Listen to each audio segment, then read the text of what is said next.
Hello बच्चों, आज हम एक अद्भुत और रोमांचक कहानी सुनने जा रहे हैं। क्या तुम टिमी के साथ एक मस्त एडवेंचर के लिए तैयार हो? ये कहानी तुम्हें एक ऐसी दुनिया में ले जाएगी जहां सपने सच होते हैं। आज मैं तुम्हें टिमी और जादुई पंख के एडवेंचर की कहानी सुनाने जा रहा हूं। ये कहानी है एक छोटे से लड़के की जिसने अपने सपनों को पूरा करने के लिए हिम्मत और दयालुता का सहारा लिया। एक समय की बात है, एक छोटे से गांव में टिमी नाम का एक प्यारा सा लड़का रहता था। वो बहुत ही मासूम और प्यारा था और उसके दिल में एक बड़ा सपना था। टिमी का एक बड़ा सपना था आसमान में पक्षियों की तरह उड़ना। वो हमेशा सोचता था कि काश उसके पास भी पंख होते ताकि वो भी उन पक्षियों की तरह ऊंचे आसमान में उड़ सके। लेकिन टिमी के पास पंख तो थे नहीं। वो अक्सर अपने कंधों को देखता और सोचता कि अगर उसके पास पंख होते तो वो क्या क्या कर सकता था। वो अक्सर ऊंचे उड़ते पक्षियों को देखता और सोचता, काश मेरे पास भी पंख होते। उसकी आंखों में एक चमक होती थी जब भी वो पक्षियों को उड़ते हुए देखता। एक दिन टिमी जंगल में घूमते हुए एक रहस्यमयी बूढ़े उल्लू से मिला। वो उल्लू बहुत ही बुद्धिमान और जादुई था। बुद्धिमान उल्लू ने कहा, टिमी, तुम्हारी विश पूरी हो सकती है, लेकिन तुम्हें करेज और काइंडनेस की पावर चाहिए। उल्लू की आंखों में एक चमक थी, जैसे वो जानता हो कि टिमी के अंदर वो क्वालिटीज हैं।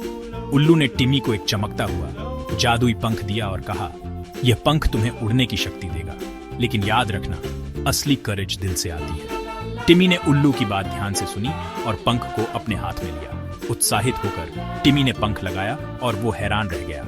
वो उड़ने लगा।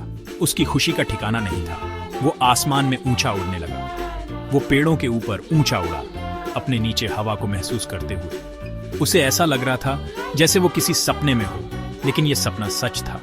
लेकिन जल्द ही टिमी ने देखा कि वो अकेला नहीं था। आसमान में और भी बहुत कुछ था जो उसकी मदद की जरूरत थी। आसमान में एक बड़ा तूफान आ रहा था और एक छोटी सी चिड़िया उसमें फंस गई थी। वो चिड़िया बहुत ही डरी हुई थी और उसे बचाने वाला कोई नहीं था। बिना कुछ सोचे समझे टिमी ने अपने नए पंखों का यूज उस छोटी चिड़िया को बचाने के लिए किया। उसने अपनी सारी हिम्मत जुटाई और तूफान की ओर उड़ चला। वो बहादुरी से तूफान से उड़ा, चिड़िया तक पहुंचा और उसे सुरक्षित जगह पर ले आया। उसकी हिम्मत और दयालुता ने उसे और भी मजबूत बना दिया। जैसे ही उसने चिड़िया को बचाया, जादुई पंख की पावर और भी स्ट्रांग हो गई। टिमी को अब समझ में आ गया था कि असली ताकत दिल से आती है। गांव वापस आकर सभी टिमी की कहानी से हैरान थे। उन्होंने कभी नहीं सोचा था कि एक छोटा सा लड़का इतनी बड़ी बहादुरी दिखा सकता है। उसने सबको इकट्ठा किया और उन्हें एक इम्पोर्टेंट लेसन सिखाई। असली करेज दिल से आती है और दूसरों की मदद करना सबसे बड़ा जादू है। टिमी ने सबको बताया कि कैसे उसने अपनी हिम्मत और दयालुता से चिड़िया को बचाया। करेज और काइंडनेस असली जादू है जो दुनिया को एक बेहतर जगह बना सकते हैं। कहानी खत्म। तो बच्चों, हमेशा याद रखना कि तुम्हारे अंदर भी वो ताकत है जो दुनिया को बदल सकती है। टिमी के साथ इस मैजिकल एडवेंचर में मेरे साथ जुड़ने के लिए धन्यवाद। मुझे उम्मीद है कि तुम्हें यह कहानी पसंद आई होगी और तुमने इससे कुछ सीखा होगा। अगर आपको यह कहानी पसंद आई तो लाइक, सब्सक्राइब और बेल आइकॉन दबाना ना भूलें। और अमेजिंग एडवेंचर्स के लिए बाय बाय। अगली बार फिर मिलेंगे एक नई कहानी के साथ।